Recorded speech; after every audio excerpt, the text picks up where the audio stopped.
Dear distinguished guests, dear Dr. Lüffler, dear Professor Hunziker, dear colleagues, dear friends, old and new. It's my distinct pleasure to welcome and introduce the keynote lecturer for Clinum 2023, Professor Dr. Ada Yonath. Professor Yonath is the Martin and Helen Kimmel Professor of Structural Biology at the Weizmann Institute of Science in Rehovot, Israel. Also there, she is the director of the Kimmel Center for Biomolecular Structure and Assembly. Professor Yonath received her doctorate in X-ray crystallography from the Weizmann Institute and then went on to be a postdoc at Carnegie Mellon University and MIT. While a postdoc at MIT, she spent time... Enough? Okay. Finally, in 2009, moving very quickly, the Royal Swedish Academy of Sciences awarded Professor Yonath the Nobel Prize in Chemistry for studies of the structure and function of the ribosome. Her talk today is entitled From Origin of Life to Next Generation Therapeutics. Please join me in welcoming Professor and Nobel Laureate Ada Yonath. Ada, we turn it over to you.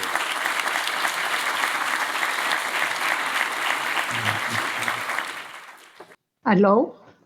Do you hear me? Yes, we hear you fine. I'm really sorry that I couldn't come personally to Basel to celebrate Beat's birthday and to participate in this conference. It's not my decision. I just couldn't come owing to flights that didn't operate. I want to talk to you today to tell you about what we learned about normal life and some diseases.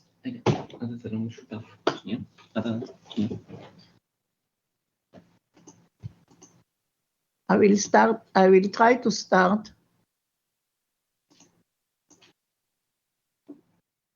which I couldn't do earlier.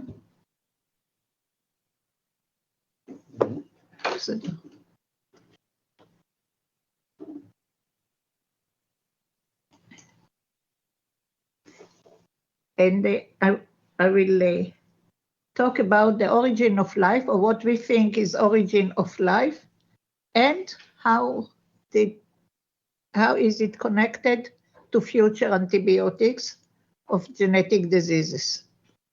So just to remind you, the ribosome is the cellular, the international, the all over cellular machinery of all living cells that reads the genetic code in the mode of messenger RNA and accepts the amino acids brought on tRNA, which are molecules that can attach themselves according to the code and carry the amino acid that has to go into the protein according to the code. So there are two sites.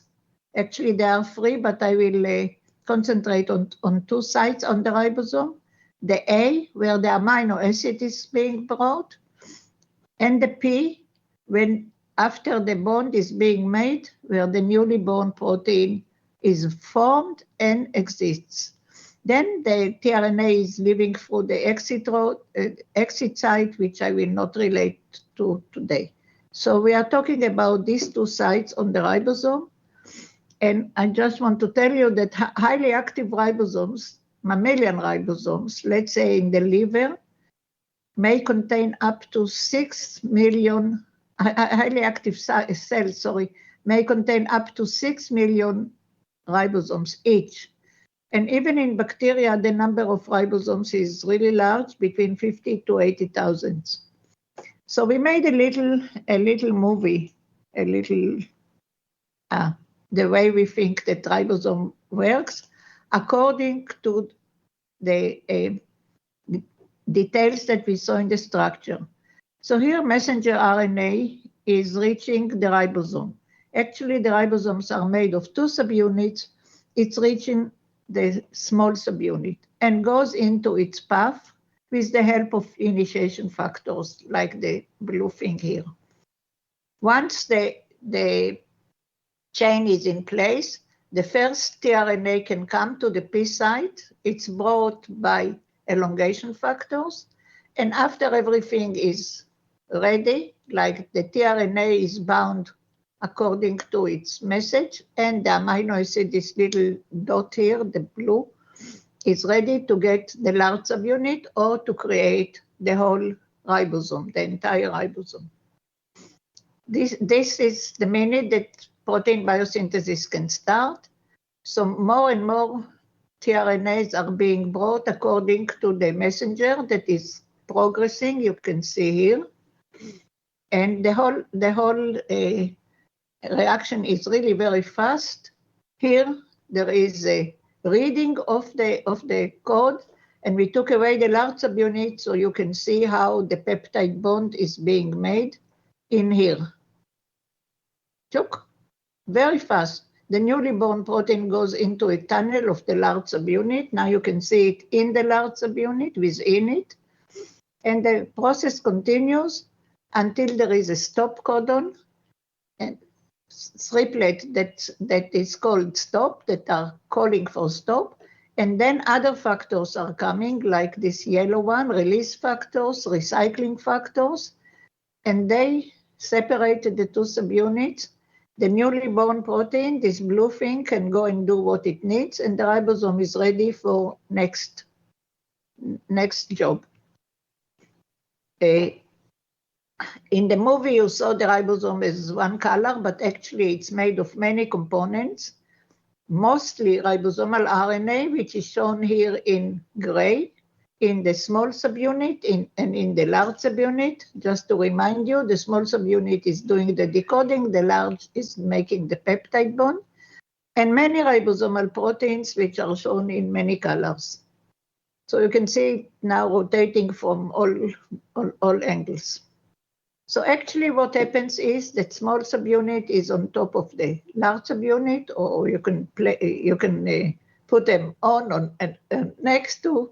It's in the cell, it's in all orientations.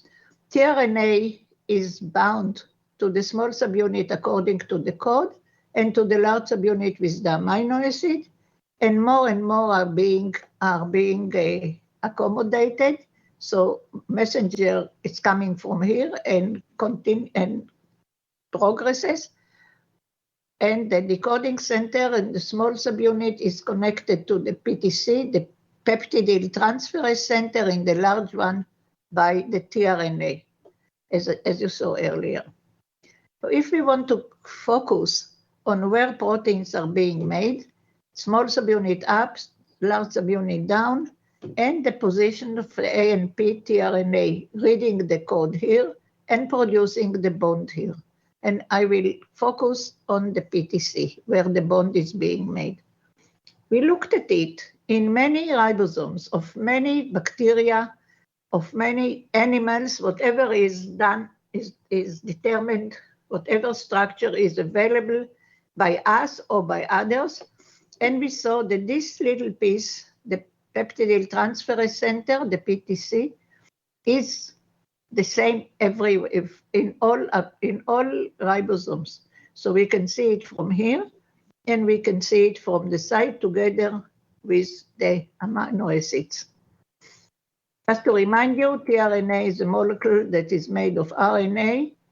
Here is the anticodon loop where it reads the message, and here it carries the amino acids, and all tRNAs are terminating with the same sequence, C, A, amino acid. The amino acid changes according to the loop. So you saw it a minute ago, and here you see it again. And we saw more than I showed you earlier, this region, the ribosome here is in gray, this region is semisymmetric. And it has the stereochemistry that can produce peptide bonds without any help, without any help at all. So if we look at the motion between the A to the P site of the tRNA, when bond is being made, you can see that it goes within a path made by the ribosome. Here, peptide bond is being made. Let's look at another one again, and we could see that all these interactions between the rotating amino acid and the rotating tRNA and the ribosomes, we could find them physically, biologically. So we proposed that this position is a proto-ribosome. It means part of life, part of the ribosome, the place that the first amino acids could be connected, the beginning of the proteins. And we called it the proto-ribosomes. It's highly conserved, it is semi-symmetrical, and the conservation indicates its existence beyond environmental conditions. So if we look at only on this part, it's here in the large subunit. We look at it from top, from the side, and its structure in many cells that are listening here. Here there are only 5, but meanwhile we have many more. They're all, if we look at the backbone, all the same. The sequence is sometimes a little different, but it doesn't disturb the symmetrical region. So if we want to see where it is in the whole RNA sequence of the large subunit, which is a very large, 23 S is called. This is the part, the bluish, and it's made of two sides. This is what we call P, and this is what we call A. And in order to think how it was before the ribosome, we have to take into account that in the ribosome it extended, but in the beginning it was smaller, just this part and this. And if we want to build it in the lab, this is what we did. We used this and these sequences, and we connected them in some different ways to show that the connection could have been developed in several ways. So what I just showed you earlier, these are the 2 parts, and this is, hopefully it will rotate. It didn't rotate earlier, so it doesn't rotate now too, but you can see it from 2 different views, the blue and the green. Then we produced several of them. Actually, what I'm showing you now is 13 that are made of these pieces of the peptidase transferase structure. And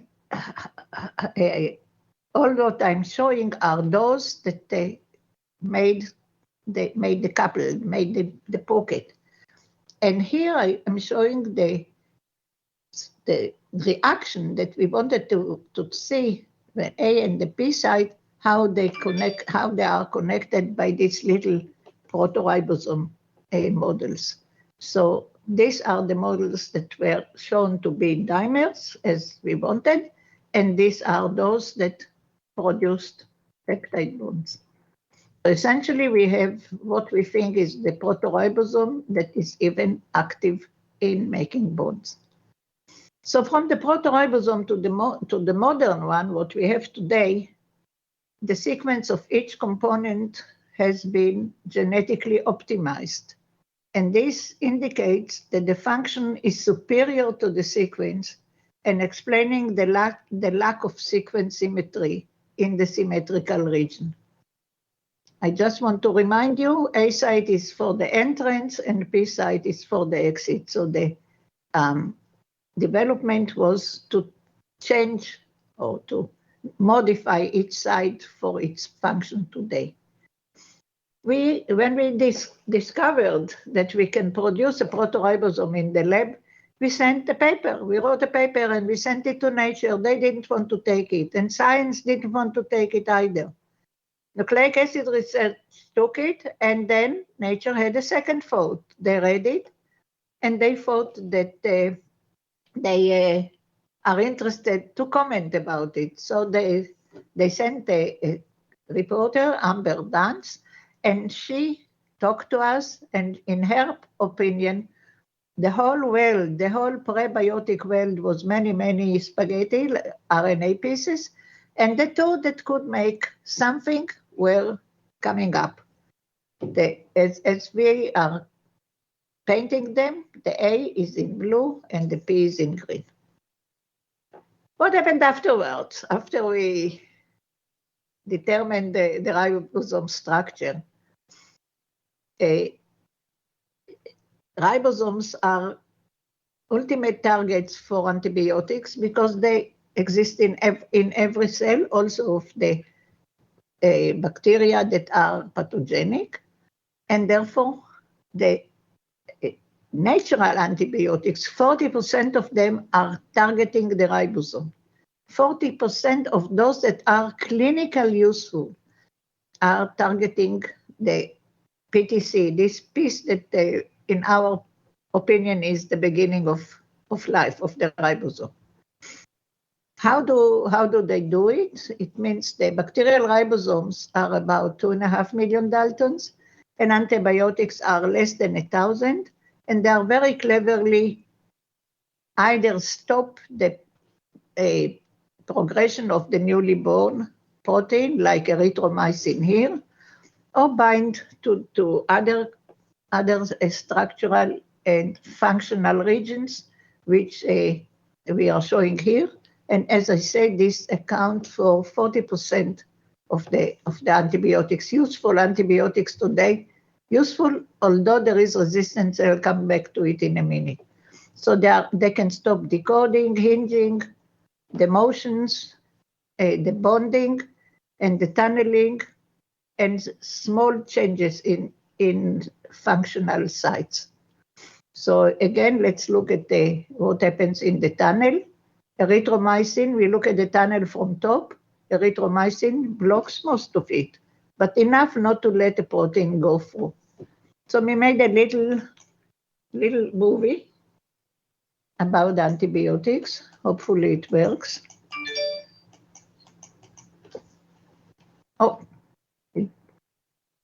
Hopefully it works.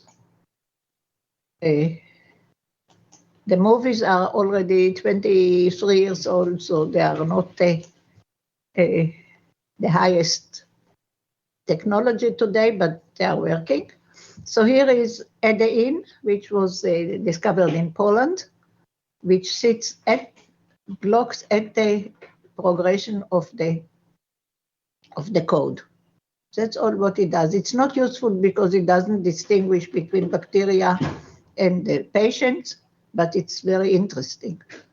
Second one is useful, very useful, tetracycline, and it blocks the position of the second tRNA that has to make the bond. Just this little one blocks it. The third one that you will see is actually the first ribosomal antibiotic that was discovered, and it binds to the tunnel. You've seen earlier how it blocks the tunnel. So this is the way we could show it in a movie. And the next one is the one that really takes advantage of the detail of the chemistry of peptide bond. It's called clindamycin. It's part of a big family, and it just sits where the bond has to be made. So this is what we did right away after we understood the structure. But much more important is to understand resistance. And this is one of the most severe problems in modern medicine. I'm sure I don't have to tell you this. I think that now it's knowledge. So let's see how it can be made or how bacteria are becoming resistant. And I'm using only the macrolide binding pocket. So these are the walls of the tunnel, which are shown here. And here are many members of the macrolide family. So if we look at the tunnel here on the left, if we look at it, we are cutting it here. And you can see that all of them bind, and all of them interact with one specific nucleotide on the wall, which is A in position 2058. This is the way it is, erythromycin and Na58. And the binding here is really very good. What do the bacteria do in order to acquire resistance? They change the A to G. That's the only change. But when G is here, the distance is too short, and erythromycin or any other macrolide cannot bind. That's the way bacteria fight against antibiotics. Can we combat antibiotics? So most pharma companies stopped looking because of several reasons, but mainly they are expecting resistance, and they know that antibiotics are not the most profitable drugs. You can see here, this is the increase in drug resistance among free pathogens in 12 years, between 1990 to 2002. And these are the new antibiotics all over the world between 1984 to 2014. It means 30 years, hardly anything compared to the growth of resistance. So most of the pharma companies just improve the normal macrolides. They do also other things, but really not much. We thought about next generation of environmental friendly antibiotics, and this is our modest contributions towards controlling or combating even antibiotic resistance. So what we did, we looked at differences in the periphery of pathogens versus non-pathogenic ribosomes. So these bluish things, cyan things, are showing differences. All the rest of the large subunit, and we look here at its outer space, all the rest are the same, but these are different. Those that are bulging out can be used as sites for potential binding sites, for binding. So we are now focusing on this position, and this is the way it looks. We looked at several like this, and we could produce RNA joints that are binding specifically to these sites, specifically on the pathogens. And in this way, we found several possibilities, like for Staph aureus, 25 different possible positions. So if we look at it from the point of view of sequence, this is the sequence that is the specific to Staph aureus compared to all the other bacteria, and we focus on this and several like that. You can see here again, or here, or here, or here, or many others. So that's one way that one can take advantage of the structures and the interactions with antibiotics, the ribosome structures. Sorry, I didn't say. In here, there are several suggestions in places like that. That we can also look at ribosomes as genetic sites for diseases, and this is in human. So I will not talk much about it, but I will mention two of them.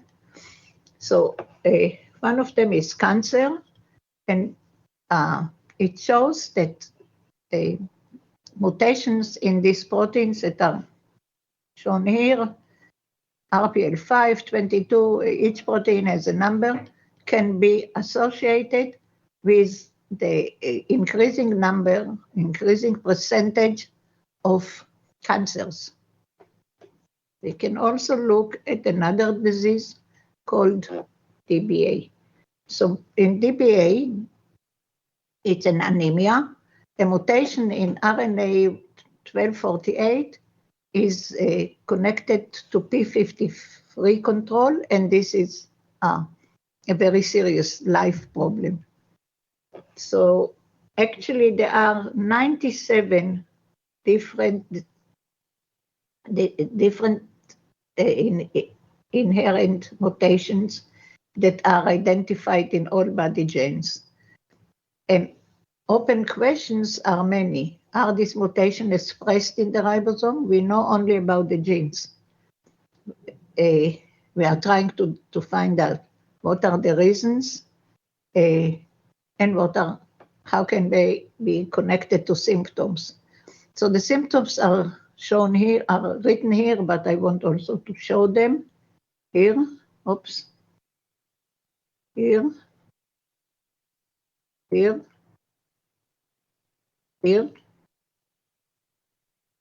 Even fingers are missing. So we are focusing on this disease in a connection to the ribosomal mutations that are associated with this. And if you want, these are part of the mutations, part of the ribosomal proteins that are connected to DBA, which is actually diamond blackfur anemia.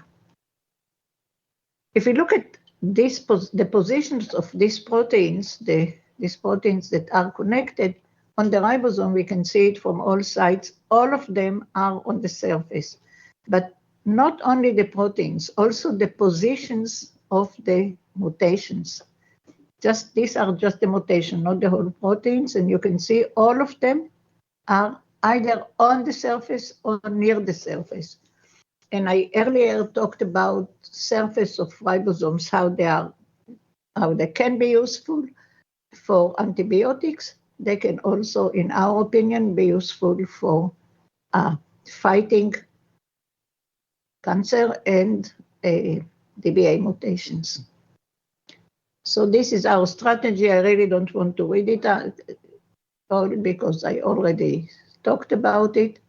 But in short, we are creating a novel universal chemically controlled platform for identification, characterization, and targeting mutated ribosomes in the collection, the board of diseases that are called ribosomal diseases. I want to thank the Weizmann Institute that let me work years before I could show that structure of ribosomes can be determined. The president that made the decision is Professor Sela, who died about a year ago. And he was a biologist, so people say that because he is a biologist, he understands what ribosomes are, why ribosomes are important, but he was succeeded by a physicist who didn't stop me. I don't want to talk about everything, but I only want to say that the Scientific Advisory Committee, Kendrew, Anfinsen, and Rich supported this motion too. I really want to thank even more Dr. Weizmann from the Max Planck for Molecular Genetics in Berlin, who really wanted to know how ribosomes work and established for us a really institute that worked in Hamburg on the synchrotron where we could collect the data from the crystals. He died before the structure came to be known, and he was replaced by Franceschi and then by Fuccini. But really, I want to thank my research groups for their devotion and determination in good and bad times for many years. These are the people that are still in Israel. The group in Hamburg was terminated in 2004, but these people are still working, or at least those that have a little star next to them are still in the lab, and they are still producing results and also other things. Have a look at Tamar. Tamar that came to us 20 years ago for 10 weeks. She's still around, and she had a birthday the day I took the picture. She baked a cake. You see her cake? Maybe you want to see it better. This is her cake, the ribosome. So it just shows that ribosomes are sweet for us. I also want to thank my family, my daughter and my granddaughter. who kept with me, although I was disappearing for many times in long periods. And my granddaughter gave me a speech, made a speech about me in one of my prizes that I got in Paris, the UNESCO prize. And she said, as you know, she is a very busy scientist, but she always finds time for me. I always admired her work. I invited her to the kindergarten to talk about it. She gave me a prize. This is not her prize. This is the Nobel medal. Her prize for me is even more important. The grammar of the year is Ada Yonath. So when I asked her, which year? Every prize has a year. You know what she answered? It will be yours until you mess up. As long as you deserve it, it's yours. And it's still on my wall. More than 20 years. Ribosomes became popular. Here he is me and she is a ribosome. They are dancing in a party, in a carnival. Even the young kids become ribosomes. And Michel Kishka, one of the more advanced painters in Israel, painted me head full of ribosomes. In his opinion, antibiotics should be here, here, here, and here. Thank you.